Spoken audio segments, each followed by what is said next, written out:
Avril 2008. Le projet de loi du Grenelle de l'environnement est présenté. L'une des mesures phares vise le secteur du bâtiment, un secteur qui représente à lui seul plus de 40% de la consommation d'énergie en France. Cette mesure, la voici. Dès 2020, tous les bâtiments neufs seront à énergie positive. Une maison, un immeuble produiront chacun plus d'énergie qu'ils n'en consommeront. Une révolution dans la manière de concevoir un bâtiment. Un pari relevé avec 10 ans d'avance par Bouygues Immobilier grâce à Green Office.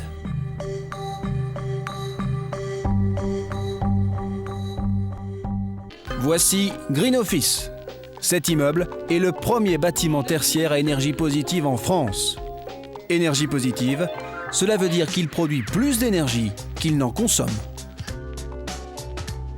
Green Office, c'est en effet 64 kWh par mètre carré d'énergie produite par an, contre 61 d'énergie consommée.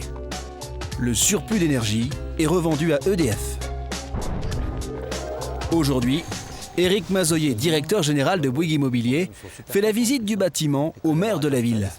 Pour produire plus d'énergie qu'il n'en consomme, Green Office s'appuie sur une première idée forte, la production sur place d'énergie d'origine renouvelable. Dans le cas de Meudon, 2 sources d'énergie, l'une d'entre elles provient des panneaux photovoltaïques. Alors on le voit, vous voyez qu'ils sont en biais, ils servent de pare-soleil. On les voit là-haut, bien exposés, tout en hauteur. Évidemment, là, ils prennent le maximum de soleil. Et vous verrez, quand on ira sur les terrasses, des mini-fermes qui sont très bien exposées, permettant d'avoir les meilleurs rendements en photovoltaïque. Ils sont partout, même sur les surfaces de parking. 4250 m² de panneaux photovoltaïques, assurant 42% de l'énergie produite sur le site. La deuxième source d'énergie ne provient pas du soleil, mais d'une chaudière à cogénération dans les sous-sols du Green Office. Cette chaudière à cogénération, elle fait 2 choses. Donc on brûle de l'huile de colza, ça produit de la vapeur chaude qui sert à réchauffer l'immeuble si on a besoin de chaud. Et puis en même temps, elle fait tourner une petite turbine. Et cette turbine produit donc de l'énergie qui est autoconsommée et qui va subvenir à 58% des besoins de l'immeuble.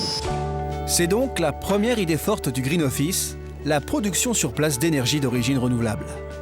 La seconde consiste à réduire au maximum les consommations d'énergie. Pour s'en rendre compte, direction les bureaux du Green Office. Il est beau ce mur quand même.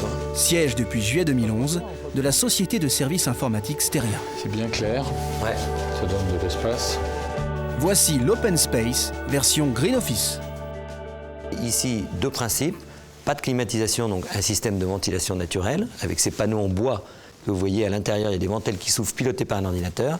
Et puis deuxième principe, on a cherché à maximiser les apports extérieurs de lumière avec un détecteur qui fait que quand vous êtes présent sur votre bureau, le bureau s'allume et automatiquement il se met au niveau nécessaire de lumière en tenant compte des apports extérieurs. Pour assurer la performance énergétique, Green Office a même un logiciel qui pilote l'ensemble du bâtiment et enregistre les consommations. Grâce à ces trouvailles, le bâtiment consomme 65% de moins d'électricité qu'un immeuble traditionnel.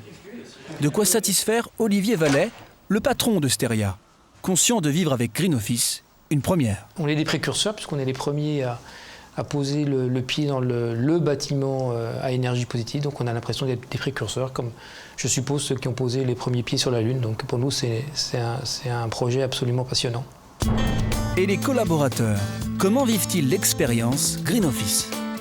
C'est un espace vraiment lumineux, agréable à vivre. On a envie de venir. Et ça entretient la convivialité. Je trouve que ça apaise aussi beaucoup. Avec Green Office, les immeubles entrent donc dans une nouvelle ère, celle de l'énergie positive. Il était une fois le Grenelle de l'environnement. Et puis, une des premières applications, c'est Green Office. Je crois que c'est un témoignage de civilisation, c'est un engagement fort pour des entreprises qui ont une grande signature. Et moi, je suis très fier que ça se passe ici, chez nous, dans les Hauts-de-Seine, à Meudon. Et si Meudon a montré la voie, d'autres Green Office sont en cours de réalisation à Nanterre, Châtenay-Malabry et Rueil-Malmaison.